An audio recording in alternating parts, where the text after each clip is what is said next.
Sinusuportahan niya ang pananaw ni Dr. Scott tungkol sa imahinasyon ng tao sa kung ano ang kinabukasan ng buhay sa inaakala nating dulo ng kamatayan. Sa ganitong pananaw, napag-aralan ni Dr. Tillich na ang mga tao ngayon ay lagi nakatuon sa kanyang nakaraan, sa kanyang pangkasalukuyan, at sa kanyang panghinaharap. Hinahanap nila ang sagot dito, ngunit wala namang lubos na makapagbigay ng konkretong paliwanag sa tatlong diwang ito. Pagka naririnig daw ng tao ang salitang mamamatay ka rin, saka lang nagsisimula sa kanyang isipan ng ideya ng oras ng katapusan. Habang tanggap ng lahat na may oras ang kamatayan, may nahahating paniniwala naman. Ang iba ay pinapangarap at dinadama ang posibilidad na may bagong buhay siyang kahaharapin sa kabilang mundo. At ang iba naman, nangingilabot sa katotohanan na hindi niya alam kung ano ang haharapin sa mundo hindi niya lubos na alam kapag siya ay namatay. Sabi ni Dr. Tillich, dapat huwag tayong matakot sa tayo ay mawawala na. Dapat isama natin palagi sa ating isipan na tayo ay wala pa. Sa kaisipang tayo ay mawawala na, ang ibig sabihin nito kamatayan. Sa kaisipang tayo ay wala pa, ang ibig sabihin nito ay ang panibagong pakikipagsapalaran sa kabilang buhay. Pero ang madalas daw na hindi binibigyan ng pansin ng tao, yung tanong na ano kayang nangyari sa akin bago ako isilang. Ang lagi lang natin tinatanong, ano kayang mangyari sa atin kapag ako ay namatay? Itanong daw kung ano ba tayo? Sino ba tayo? Dito, ang pakahulugan niya sa buhay ay indefinite. Para sa kanya, ang buhay ay walang limitasyon, walang sukatan, walang oras, walang espasyo. At naririyan ang buhay habang panahon. Ano naman ang pananaw ng makabagong henerasyon ukol sa usaping ito? Karamihan sa kabataan ngayon ay interesado sa paksang kamatayan. Ngunit karamihan sa kanila, napagtatakpan ng kamalayan para lubusan ang malantad sa kanilang katotohanan ukol sa usaping ito. Isang halimbawa ng pagtatakip sa kanilang kamalayan ay ang pagbabawal ng ilang institusyon na mapasok ng kabataan ng mga matatandang nasa banig na ng karamdaman at naghihintay ng kanilang kamatayan. Dahil sa nakagawian ang ganitong kalakaran, nababawasan kundi man tuloy nawawala ang pagkakataon ng kabataan na lubusang masaksihan ang buhay at kamatayan ng isang nilalang.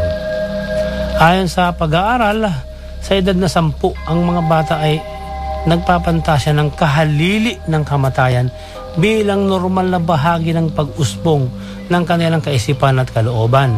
Sa ganitong paraan daw kasi nararamdaman nila na magpapatuloy ang kanilang buhay, nababawasan ang insecurity.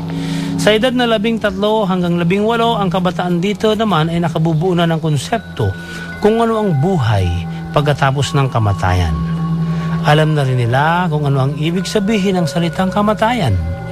Ngunit sa isang pag-aaral sa mga batang taga-Sweden at taga-Amerika, napatunayan na iba-iba ang pananaw nila kung ano ang kamatayan. Sa isang eksperimento noong 1984, ipinadrawing sa kanila kung ano ang ibig sabihin ng kamatayan. Ang mga lumitaw na imahe ay nakadikit lang sa kung ano ang paniniwala nila batay sa relihiyon, sa nakagisnang kultura, sa kinalakhang paniniwala sa komunidad, at sa mga aral na natutunan batay sa adhikain ng mga nagturo sa kanila. Ngunit sa isang paniniwala ng mga Tsino naman noong sinaunang panahon, ang maagang kamatayan ng isang tao ay isang uri daw ng pagsusupil na dapat sana yayabong pa ang buhay. Kaya sa kanilang paniniwala, kapag may batang namamatay, ito ay hindi normal at ito ay sanhi o kagagawa ng espiritu ng kasamaan na sa kabuuan ay pinaniniwala ang nagbibigay babala o banta sa kanilang komunidad. Ang paniniwalang ito ay makikita sa kanilang pamumuhay na palagi nakatuon kung paano pahahabain ang kanilang buhay at pahahabain ang buhay ng bawat komunidad na kanilang kinabibilangan. Kaya maligaya sila kapag ang namamatay ay lampas na sa edad 70 anyos Dahil sa paniniwalang sa kanitong edad, ang isang namatay ay buong-buo na ang pagkatao at sagradong bahagi na ito ng kanilang komunidad na nagiging gabay ng mga nabubuhay pa.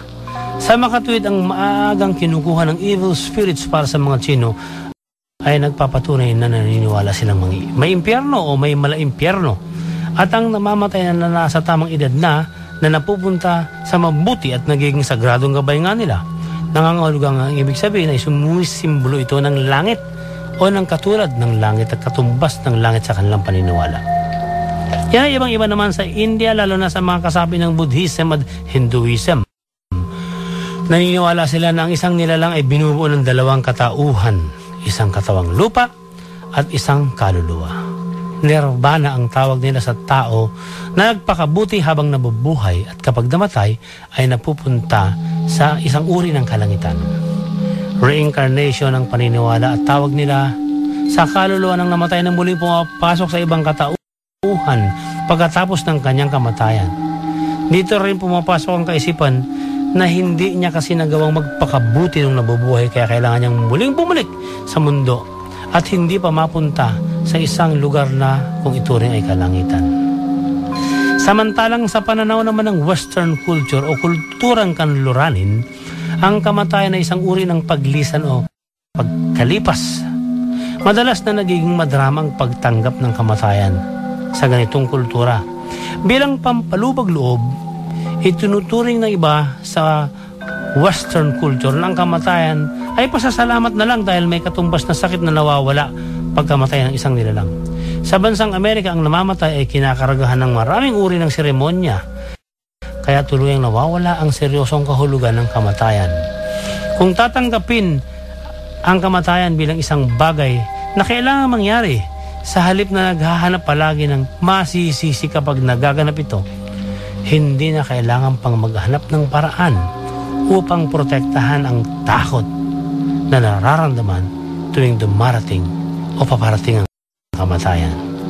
Kailangan sa Western world, unawain nila ng lubos ang kamatayan upang hindi ito lubos na katakutan. Dumako tayo sa makabagong pag-aaral ng mga siyentipiko. Ipinaliliwanag nila na kung ang bawat tao ay nais hulaan kung ano ang magaganap pagkatapos ng kamatayan, dapat ay hindi lang dapat kundi kinakailangan na malaman muna ng tao ang nakaraan. Bilang mga alagad ng siyensya, lumitaw sa pakikipanayam sa ilang mga siyentipiko na sila man ay hindi lubhang nababahala sa kanila mismong magiging kamatayan dahil malahi ito sa kanilang kamalayan. May dalawang uri ang diwa, ang tinatawag na internal at external. Maaaring tanggapin ang kamatayan bilang isang kaibig-ibig na pangyayari at maaaring tanggapin sa sarili na bahagi ito ng ating pagkabuhay mula pa nung tayo ay nilalang. Sa makatuwid, ang kamatayan batay sa mga pag-aaral at eksperimento ng ilang siyentipiko ay nagsasabing hindi ito simpleng paghinto ng tibok ng puso ng isang tao. Mula sa pagsilang hanggang sa pagtanda, mula sa nakaraan hanggang sa kasalukuyan, kinikilala ng tao na ang kamatayan ay napakahalagang bahagi ng bawat buhay. Halos lahat ay naniniwala na may buhay pagkatapos ng ating kamatayan. At malaking bahagi ng kanitong paniniwala ay ang pagtatalo kung totoo bang nabubuhay pa rin ang kaluluwa natin kapag patay na ang tao. Kaya dapat ipalagay sa ngayon na wala pa rin katiyakang napapaano ba o napapasaan ba ang kaluluwa ng isang namamatay. Kaya sa iba't ibang paniniwala ng iba't ibang pananampalataya, wala rin namang konkretong paliwanag kung ano talaga ang ibig sabihin ng sa kabilang buhay.